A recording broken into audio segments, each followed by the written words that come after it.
Excuse me. Who are you?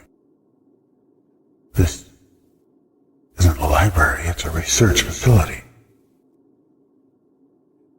Oh, excuse me, sir. I'm sorry. I'm just looking around. I hope you don't mind, Dr. Sinek. I'm Detective Kurobo with the Science Police. You said my name. Science Police. Detective Kurobo? Yes, sir. Kurobo. Corrobo. With the Science Police out of Los Alamos. The Debunko Squad. Debunko Squad.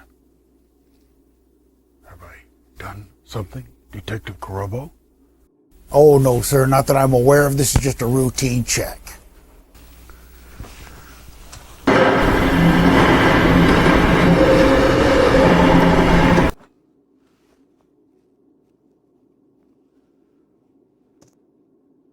Oh, those are nice shoes, Dr. Sinek. Oh, what do you call those? I call them shoes, Detective Kurobo. Oh, those are nice shoes, Dr. Sinek. Gee, they're something, aren't they? Impressive. What do those go for? $200. Oh, I'm afraid those are way out of my budget, sir. Okay.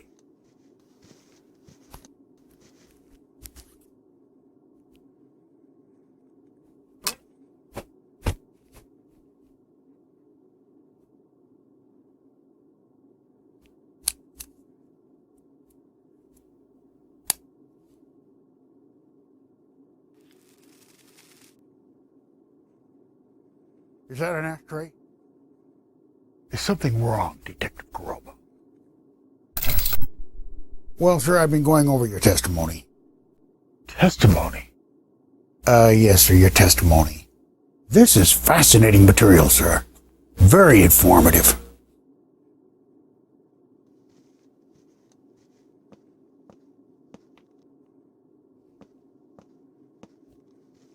Yes, sir, it's all about the Shroud of Turin. In your testimony, you say that the shroud was claimed by medieval bishop Pierre d'Arcy as, quote, cunningly painted, the truth being attested by the artist who had painted it, unquote, as cited in a medieval historical find. Is that correct, sir? Yes. It's a documented account. It's verified by a celebrated historian. One of the most revered researchers we have, Ulysse Chevalier. Does that ring the bell? Ulysse Chevalier, historian, yes. Dr. Sinek, see, that's where I have a problem, sir. Well, it all boils down to the guy who adopted this old document, actually, originally, just an unpublished draft. Pierre d'Arcy, the writer of the original notes, was a disgruntled medieval bishop, taken aback that he had been usurped by the layperson Geoffrey de Charnay, who owned the shroud, and was displaying it for the people. You see, sir, d'Arcy the bishop needed money for his recently burned church, and needed some of the money that the shroud generated, and many of his religious relics had been destroyed in his church's collapse. Do you see my point, sir? Well, that's irrelevant. The medieval letter clearly says that an artist confessed to painting the shroud.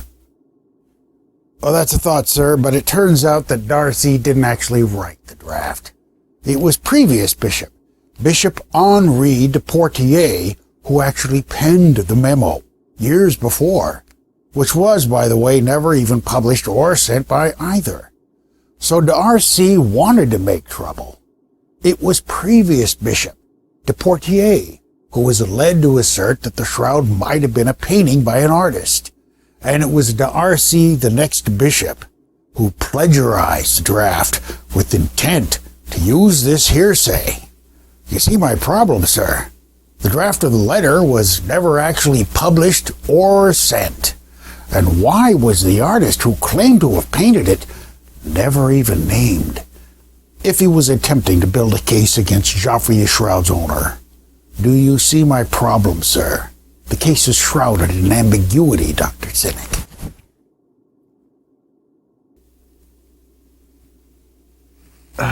Yes. Shrouded in ambiguity. Okay, that's not bad. But it doesn't. In fact, the only known correspondence from Henri de Portier, D'Arcy's predecessor, to Joffrey de Charnay, the Shroud owner, dated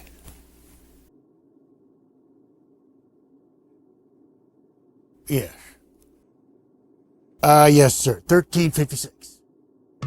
In it, he praises de Charnay, the Shroud's owner, for his piety and chivalry, and for helping support faith for the people.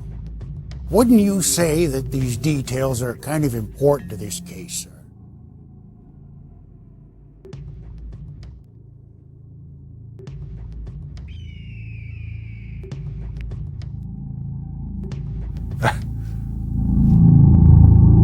I give. But the letter does exist. Draft, sir, not a letter, never sent. It doesn't matter that they were never sent. It does exist. And they categorically say that someone said that they painted the shroud. And now, well, maybe the bishop just had second thoughts and didn't send the letter. Didn't want to crush people's feelings about it. Nevertheless, he did write the letter. Drafts. And it reports that an artist confessed to creating it. Now that's the main thing. Sure as shooting. Maybe the bishop just had second thoughts. Did that occur to you, detective? That's the germane solution. Maybe that's why he didn't send the letters. Second thoughts about crushing the poor people's feelings. Did the rights.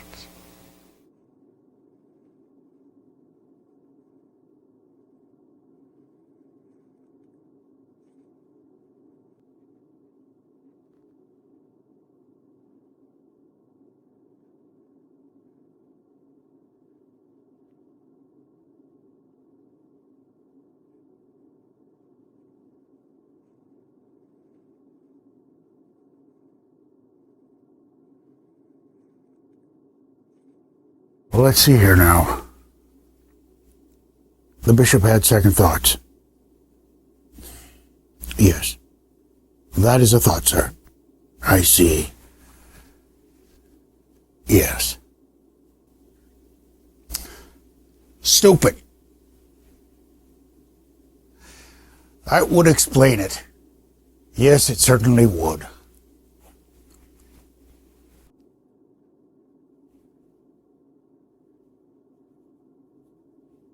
Thank you, sir. I'm embarrassed. Like I said, this was just a routine check. I've got to make sure the boys downtown have everything.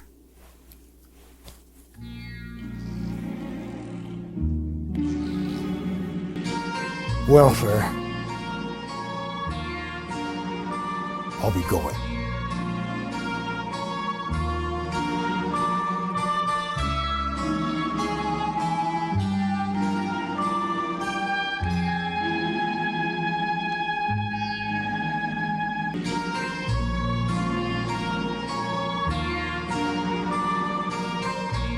Sorry for the trouble. Thank you very much, sir. You've been very helpful. Yeah. All right, Detective Perova.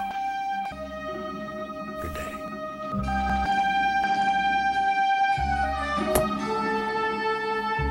day. Thanks again, sir. Good day.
The same deal happened here.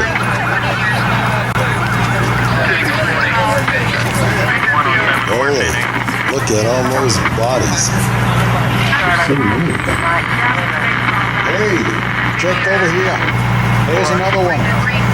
He's still alive.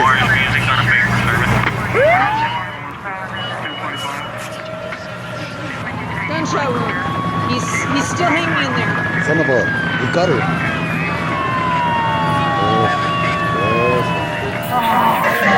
Okay, let's go.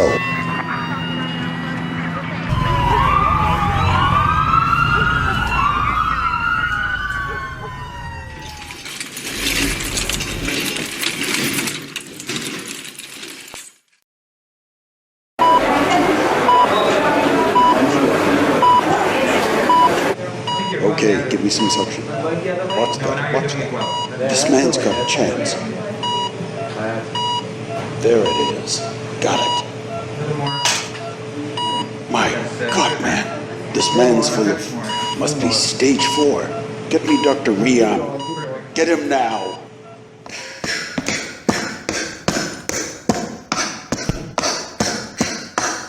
Clearly, his previous treatment didn't take advantage of best procedures available. Obviously, a lapse. We'll get him the finest treatment. The agency says we've got to save this man. I'm suggesting a regimen of ketocarboplatin and paclitaxel immunotherapy. We'll start off with the experimental DNA nanobot treatment we've got in our quiver. We'll go with the intracellular pH and cell surface receptors protocols. We've got to get him in soon. Now, you start the treatment prep. I'll make sure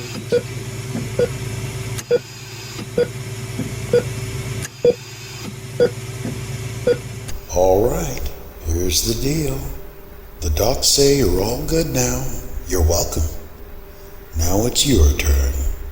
You have enough information to put away hundreds of perps for the next 50 years, here and abroad. We've approached the Justice Department to initiate the Organized Crime Control Act of 1970. If you cooperate, tell us everything, and I mean everything. Everything and everyone you know about regarding your activities. They'll set you up in a new life. Can I have some of the evidence items as mementos? Brother, if you cooperate, you get anything you want. Now hang tight, man. You're in the home stretch. The judge will make the final call. Okay, we know you didn't kill any agents. You've given us all the facts. We are going to set you up with a new identity, a new home, a new job, some face work.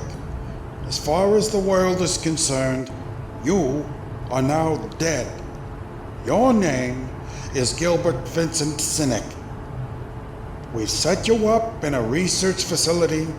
We've got you a house and enough money to get you started.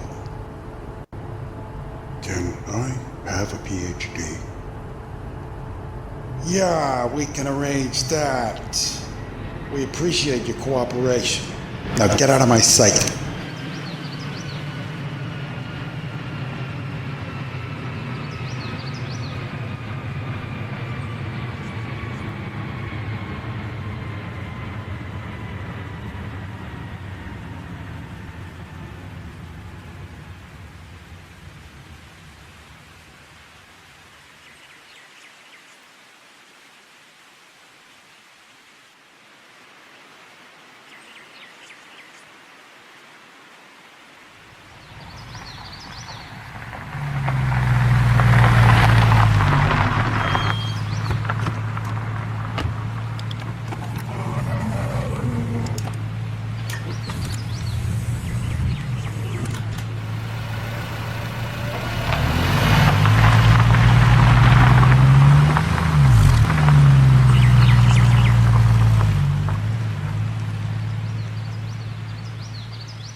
Oh, one more thing, sir. Yes, I'd forgot to mention a couple of details. Yes, I thought you should know that there were actually previous correspondences between Pope Clement VII, the Churchman of Lyre, and Descharnay, the shroud owner, which resulted, sir, in an order by the Pope to D'Arcy, the angry bishop, ordering him to be silent about his slander or be excommunicated.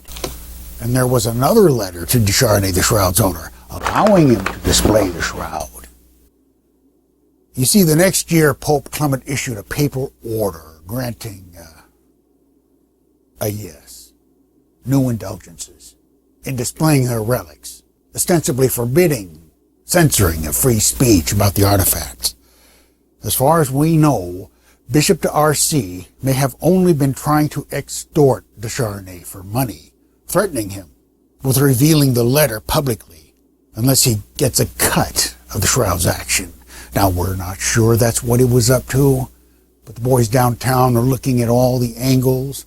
My question is, sir, as a scientist yourself, do you think such antiquated documents cases suddenly hold water?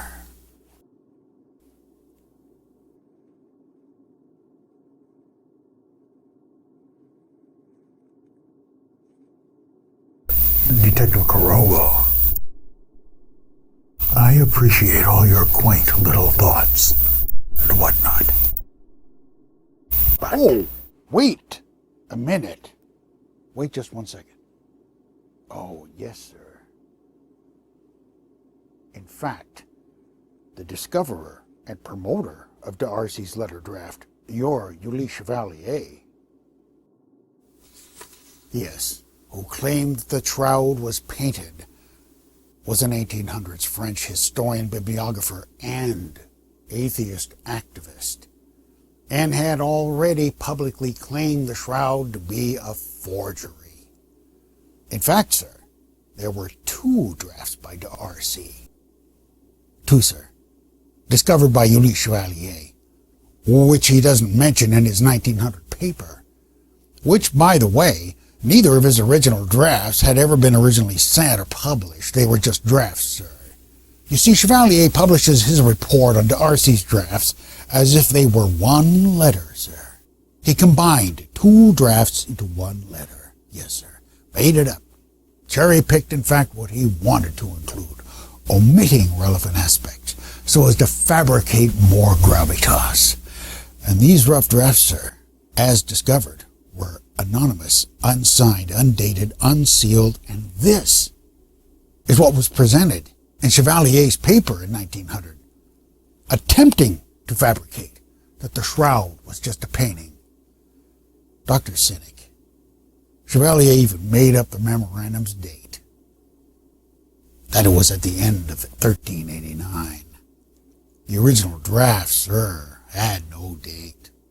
And Ulysse Chevalier does not mention in his paper that, in fact, Pope Clement VII never opted for the forgery thesis, and might I add, sir, later the famous French historian, the late, great Emmanuel Puy, published in a peer-reviewed journal that your Ulysse Chevalier showed intellectual dishonesty in his scientific paper. Why was the artist never named? Why was the motive never mentioned?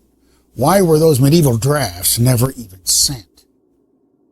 Why did your Ulysse Chevalier go so far as to fabricate a date and combine 2 anonymous, unsigned, undated, unsealed drafts to fabricate one document? Why, sir? Why would he need to lie? That is my question, sir. That's what I can't figure out. I can't make any of this fit. Ulysse Chevalier, the guy who published these drafts, supposed to be scientific, yet purported lies in his scientific paper. What are we supposed to surmise from that, Dr. Cynic? That all confirmational science of the Shroud of Turin is supposed to be overruled, thrown out? by ancient, discredited, and deceitful private notes. And you knowingly promoted this deceptive scientific paper. There's your science crime, Dr. Sinek. Promoting known falsehoods. Officer.